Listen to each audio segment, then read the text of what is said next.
ఆచి చికెన్ మసాలా. తప్పు దువ్వాడది, క్షమాపణ కోరిన బొత్స. ఇక వివరాల్లోకి వెళ్ళినట్లయితే నిన్న శాసన మండలిలో జరిగినది చూశారు కదా. ఈ దువ్వాడ శ్రీనివాస్ ఈయన ఒక ఎమ్మెల్సీ. మరి ఏ రకంగా జగన్మోహన్ రెడ్డి గారు ఏ బేసిస్లో ఇచ్చారో కానీ అఫ్కోర్స్ పార్టీ నుంచి సస్పెండ్ చేసిన ఎమ్మెల్సీగా కంటిన్యూ అవుతూ ఉంటాడు కాబట్టి ఆయన శాసన మండలికి వచ్చారు. సరే, జగన్మోహన్ రెడ్డి గారి దగ్గర కొంచెం ఎక్కువ మార్కులు కొట్టేయాలి, నన్ను దూరంగా పెట్టారు. ఈ మధ్య దివ్యల మాదిరితో చేసిన పనులు, చేసిన రీల్స్, వాటన్నిటి రీత్యా కొంచెం ప్రజల్లో చర్చకు వస్తుంది కాబట్టి జగన్మోహన్ రెడ్డి గారు పక్కన పెడితే బాగుండని చెప్పేసి మామూలు బహిరంగంగా ప్రజలకు అర్థమయ్యేలాగా పక్కన పెట్టేసి, కానీ అంతర్గతంగా వాళ్ళకుండే రిలేషన్ బాగానే ఉంటుంది, దాంట్లో ఎటువంటి సందేహం లేదు. పైకి మాత్రం సస్పెండ్ చేశాం కాబట్టి అలా ఉండాలి అనే ఉద్దేశంతో చేశారా, లేకపోతే దువ్వాడ అప్పుడు నేను ఏదైతే జగన్మోహన్ రెడ్డి గారికి దూరం అయ్యానో వాటన్నిటినీ రూపుమాపేలాగా దగ్గర జరగాలి అని అంటే ఏం చేయాలి? జగన్మోహన్ రెడ్డి గారికి నచ్చాలి అంటే ఒకే ఒక అస్త్రం, అది అందరికీ తెలిసింది వైసీపీలో ఉన్న వాళ్ళకి. సో ప్రీవియస్ ట్రాక్ రికార్డ్స్ని చూసుకున్నట్లయితే జోగి రమేష్కి మంత్రి పదవి ఎలా వచ్చింది, చంద్రబాబు నాయుడు గారి ఇంటిపైన దాడి చేసినందుకు. అలాగే తురగా కిషోర్కి మాచర్ల మున్సిపల్ చైర్మన్ పదవి ఎలా వచ్చింది, బోండామమ్మ అండ్ బుద్దా వెంకన్న మీద దాడి చేసినందుకు. సో ఇట్లా ఈ ట్రాక్ రికార్డ్స్ ఉంటే కానీ ఏదో ఒకటి జగన్మోహన్ రెడ్డి గారి దగ్గర గుర్తింపు లభించదు అని చెప్పేసి భావించారు చాలామంది, దానికి తగినట్టుగా సంపాదించుకున్నారు. సో సిమిలర్గా ఇక్కడ ఇప్పుడు ఆ యొక్క గ్యాప్ ఏదైతే ఉందో, లేకపోతే ఆ సస్పెన్షన్ ఏదైతే ఉందో దాన్ని ఎత్తేయాలి అంటే ఏం చేయాలి? జగన్మోహన్ రెడ్డి గారిని ఇంప్రెస్ చేయాలి. ఇంప్రెస్ చేయాలంటే ఏం చేయాలి? వాళ్ళు నమ్ముకున్న ఫిలాసఫీ ఉంటుంది కదా, ఆ ప్రకారంగా వెళ్ళాలి. ఈ ఎమ్మెల్సీ దువ్వాడ నిన్న అసెంబ్లీకి వచ్చేసి అచ్చెన్నాయుడు గారి మీద డైరెక్ట్ అటాక్. ఏమని అంటే వ్యవసాయ శాఖ మంత్రి అచ్చెన్నాయుడు గారు అని మళ్ళీ ఎమ్మటే అరే మనం అలాంటి అట్లా కాదు అని చెప్పేసి ఆయన వేరే పదంతో సంబోధించి, చివరికి చూడండి పెద్దల సభ ఏ రకంగా మారింది అనే దానికి నిదర్శనం ఇట్లాంటి వాళ్ళు ఆ రకమైన మాటలు మాట్లాడటం వల్లనే. ఎంతో కొంత ఇప్పుడు వైసీపీలో ఉన్న నాయకులందరిలో కూడా కంపారిటివ్లీ బెటర్గా ఉండే వ్యక్తి ఎవరు అంటే బొత్స సత్యనారాయణ గారు, దాంట్లో డౌటే లేదు. మిగిలిన వాళ్ళందరితో పోలిస్తే కొంచెం హుందాకరంగా ఉంటారు. అఫ్కోర్స్ ఆయన కూడా మనం బ్యాలెన్స్ తప్పి మాట్లాడారు అనుకోండి. అయితే ఆయన ఈ దువ్వాడ చేసిన తప్పుకి ఆయన క్షమాపణ కోరారు శాసనమండలి చైర్మన్ని. అదే నిన్న అక్కడ శాసనమండలి చైర్మన్ కొత్తగా వచ్చారు కదా, ఉపసభాపతిలాగా. సో ఆయనకి కోరారు క్షమాపణ, ఆ రికార్డులోంచి తొలగించండి మా దువ్వాడ మాట్లాడిన మాటలు అని చెప్పేసాను. సో ఇక్కడ ప్రధానంగా అండర్లైన్ చేసుకోవాల్సిన అంశం ఏంటి అంటే, సరే ఏదో ఆవేశంలో వచ్చినాయి అంటే వేరు, లేదా ఆ వ్యక్తి ఉన్నప్పుడు మాట్లాడేటప్పుడు వస్తాం వేరు, ఏదో చోట ట్రిగ్గర్ అవుతారు. For example Botsa versus Atchannaidu గారు మన జరిగింది. అదేంటి, ఇద్దరు ఉన్నారు కాబట్టి మాట నువ్వు తద్దమ్మా అంటే నువ్వు అంబోదు అని చెప్పేసి ఆయన మాట్లాడారు. కానీ నిన్న దువ్వాడ మాట్లాడినప్పుడు అచ్చెన్నాయుడు గారు లేరు అక్కడ. ఏమంటారు, పిలిపించండి సమాధానం చెప్పించండి అని అడగడం వేరు, కరెక్టే. ఆ ఛాలెంజ్లు అడిగే ముందు మీ నాయకుడు ఎక్కడున్నాడో చూసుకోవాలి కదా.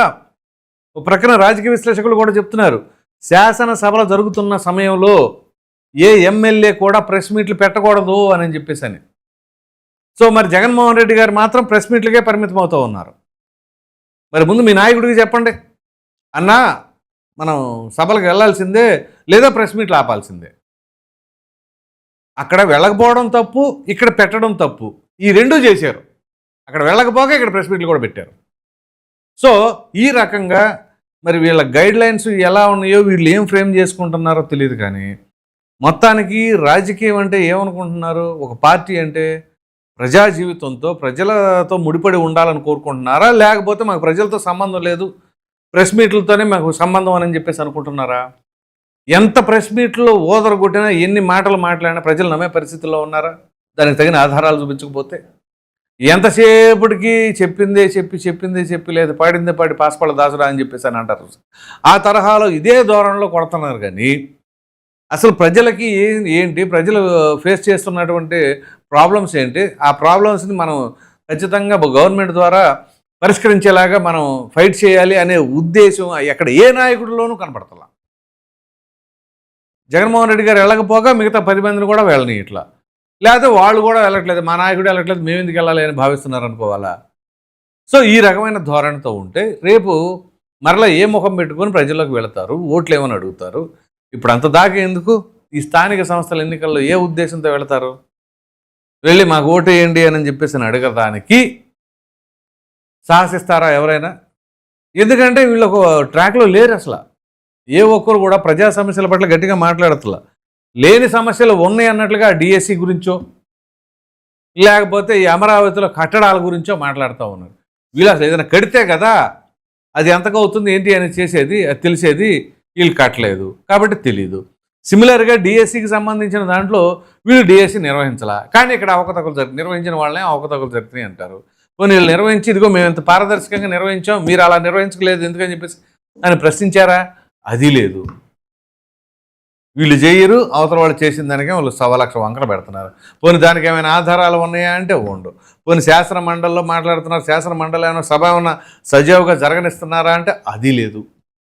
ఎంతసేపటికి అరుపులు కేకలు. అసలు నిజంగా ఇలాంటి వాళ్ళన మనం శాసనసభలో కానీ శాసన మండలిలో కానీ ఇరు పార్టీలు ఉన్నప్పుడు చెప్తున్న పరిస్థితి.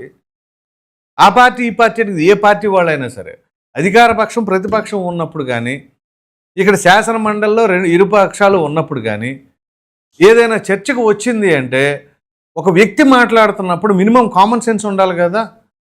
స్పీకర్ అనేవాడు ఒక్కడే ఉండదు. స్పీకర్ అంటే అక్కడ చైర్పర్సన్ కాదు నేను చెప్తుంది, మాట్లాడే వ్యక్తిని స్పీకర్ అంటాం కదా. ఆ స్పీకర్ ఒకరు మాట్లాడుతున్నప్పుడు మిగతా వాళ్ళందరూ లిజనర్స్గా ఉండాలి. ఒకరొకటి మాట్లాడుతూ ఉంటే మిగతా వాళ్ళందరూ అది ఇది అని అరుస్తూ ఉంటారు. తిరణాల చేపల మార్కెట్టా, శాసన మండల, లేకపోతే శాసన సభేనా? ప్రజాధనం గంటకి కొన్ని లక్షల రూపాయలు ఖర్చు పెడుతుంది. ఈ అరుపులు కేకలకి సభ సజావుగా జరగనీయకుండా అడ్డుకుంటానిక?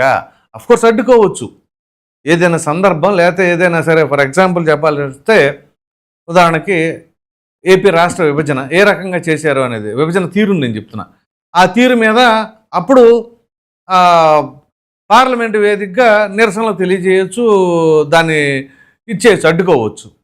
ఇక్కడ అసలు తలాతోక లేకుండా ముందు ఇష్టం వచ్చినట్టుగా మాట్లాడుతూ ఉంటే, లేకపోతే అరుపులు కేకలు చేస్తూ ఉంటే అక్కడ ప్రజా సమస్యలపైన చర్చించడానికి ఎంతవరకు ఆస్కారం ఉంటుంది?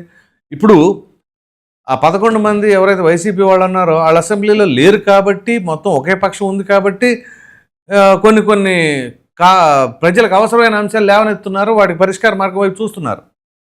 మన కోటరెడ్డి మాట్లాడింది, ఆయన ఎంత బ్రహ్మాండంగా ప్రజా సమస్యలు లేవనెత్తారో దానికి సంబంధించి ఆ కన్సర్న్ మినిస్టర్ గారు కూడా సమాధానం ఇచ్చారు రామప్రసాద్ రెడ్డి గారు ఆర్టీసీ బస్సుల గురించి. అక్కడ ప్రజలకు జరుగుతున్న ప్రమాదాలు, అక్కడ పెంచుతున్న రేట్లు, అత్యధికంగా చేస్తున్న అవకతవకలు అందులో. సో వాటిపైన ఇట్లా ఏదైనా సమస్య గురించి ప్రస్తావించాలి, దాని పరిష్కార మార్గం వైపు చూడాలి. కానీ వీళ్ళు తెల్లారలిగిస్తే ఆ భాష ఏంటో, ఆ పదాలు ఏంటో, ఆ ప్రెస్ మీట్ల ముందు లేదు, అసెంబ్లీలో లేదు, శాసన మండలిలో లేదు, ఎక్కడ చూసినా ఇదే తరహా భాష మాట్లాడుతూ ఉంటే ఇంకా ప్రజలకి ఎటువంటి సంకేతం వెళుతుంది? మనం ఏం చేయబోతున్నాం, ఏం చేస్తున్నాం అని చెప్పేసి బొత్స సత్యనారాయణ గారు చాలా హుందాగా ఆ పదాలను రికార్డుల నుంచి తొలగించండి, ఆ వ్యాఖ్యల్ని తొలగించండి అని చెప్పేసి ఆయన హుందాగా చెప్పారు. సో దువ్వాడ గారు మీరు ఇప్పటికైనా అర్థం చేసుకోండి ఏం మాట్లాడాలి ఏం మాట్లాడకూడదని. కొన్ని ప్రెస్ మీట్లో మాట్లాడుకున్నారంటే అదొక ఎత్తు, శాసన మండలి సాక్షిగా ఆ రకంగా మాట్లాడతాం ఏంటి? పైగా 2008లో ఈ పదాన్ని కొత్తగా నేనే తీసుకొచ్చి ఆయన పిలిచాను అలాగే అచ్చెన్నాయుడు గారిని అని చెప్పేసి అని చాలా గొప్పగా చెప్పుకుంటున్నారు. చాలా గొప్పగా చెప్పుకుంటున్నారు. అసలు చేయాల్సిందేంటి? ఇదిగో మా నియోజకవర్గ పరిధిలో ఈ బ్రిడ్జి నిర్మించాను, నేను ఎమ్మెల్సీ ఉండగా ఈ డ్రైనేజీ నిర్మించాను, ఈ రహదారులు వేయించాను, ఇన్ని సీసీ రోడ్లు వేయించాను అని ఏదైనా చెప్పుకుంటా అది చెప్పట్లా. ఎప్పుడో 2008లో అంటే ఆయనకు ఆ పేరు ఇచ్చేసారంట, అది అలా అలా అలా అలా ఫేమస్ అయిపోయిందంట, దాన్ని గొప్పగా చెప్పుకుంటున్నారు. దానికంటే ఇంకా గొప్పగా ఫేమస్ అయ్యారు మీరు ఆ దివ్యల మాధురితో కోఆర్డినేషన్తో మీరు చేస్తున్న రీల్స్ వాటి వల్ల. కాబట్టి ఇక్కడ ప్రజలకు కావాల్సింది ఏంటి, మనం ఏం చేస్తున్నాం? ప్రజాప్రతినిధులుగా ఉన్నప్పుడు మనం ప్రజలకు ఎంత దగ్గరగా ఉండాలి, వాళ్ళ సమస్యలు ఎంత బాగా పరిష్కరించాం ఇవి చూసుకోవాలి. కానీ మనం ఎన్ని బాగా రీల్స్ చేసాం, ఎంతమందిని బాగా తిట్టాం అనే ధోరణిలో ఉన్నారనుకోండి, ప్రజలకి ససేమిరా కూడా దరిదాపుల్లో కూడా రానిరు. చూద్దాం, ప్రజలు ఇప్పుడు బాగా చైతన్యవంతులయ్యారు కదా, ప్రతి ఒక్క విషయాన్ని నిమిషంలో అరచేతిలో చూస్తున్నారు. కాబట్టి ఎవరి వైఖరి ఏంటి, ఎవరి విధానం ఎలా ఉంది అనేది ఒక క్లారిటీ ఉంది. కాబట్టి మరి మీరేమనుకుంటున్నారు ఈ దువ్వాడ చేసిన వ్యాఖ్యలు, బొత్స చెప్పిన క్షమాపణల పైన అనే అభిప్రాయాన్ని అయితే కామెంట్లో తప్పకుండా తెలియచేయండి. Thank you.